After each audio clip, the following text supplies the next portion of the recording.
I was born in Singapore on 24th October 1948.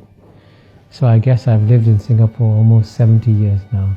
When I grew up, Singapore was still a poor developing country. Our per capita income when we became independent was $500, the same as Ghana in Africa. Either you can say the misfortune or the good fortune of being born in a very poor family in a poor Singapore. So when I was 6 years old, when I went to school for the first day, we were weighed at school. They wanted to see how heavy we were. And I was declared undernourished. So I was put in a special feeding program when I went to school, and the principal had a big pail of milk, and all the children who were underweight were asked to take one scoop of milk from the pail of milk. And our house in Singapore had no flush toilet. There was crime and riots, gangster fights in my neighborhood. So in a sense, I grew up in what you call a typical third world environment. And it's quite remarkable that in my lifetime, Singapore has gone from being a third world country to a first world country. And I have lived through this remarkable transformation. I was Dean of the Lee Kuan Yew School of Public Policy for 13 years, from 2004 to 2017. And I would give every student who came to the Lee Kuan Yew School the same lecture. I said, I'm going to share with you the secret of Singapore's success free of charge. And I to tell the students that if you implement this secret formula, your country will succeed.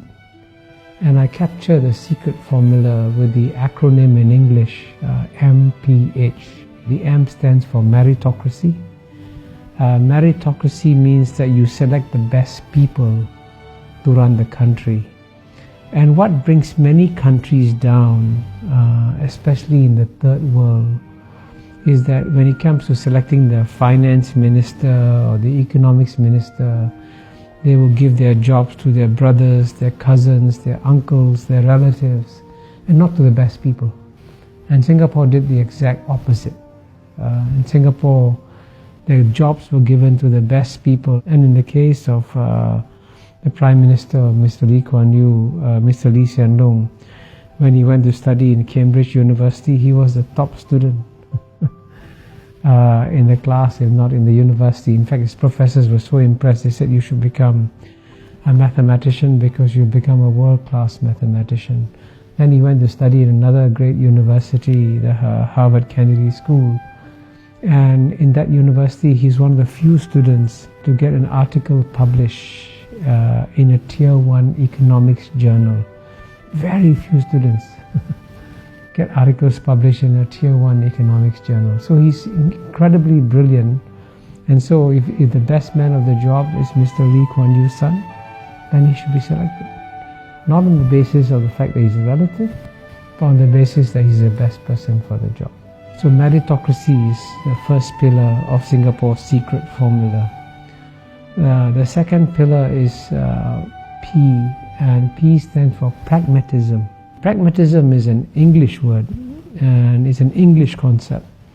But the best definition of pragmatism was given by China's leader, Mr. Deng Xiaoping, when he said it doesn't matter whether a cat is black or a cat is white.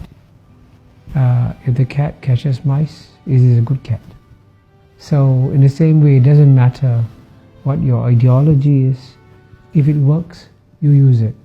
So Singapore was very pragmatic. So it would take some policies that are capitalist and some policies that are socialist, and it would mix them up.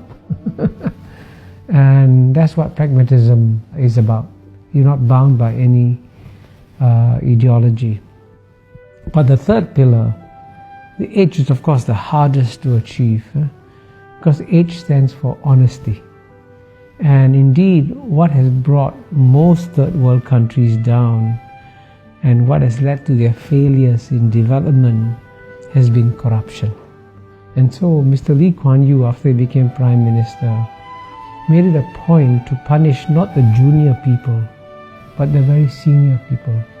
So when a deputy minister went on holiday with his friend, a businessman, when he came back, he was arrested.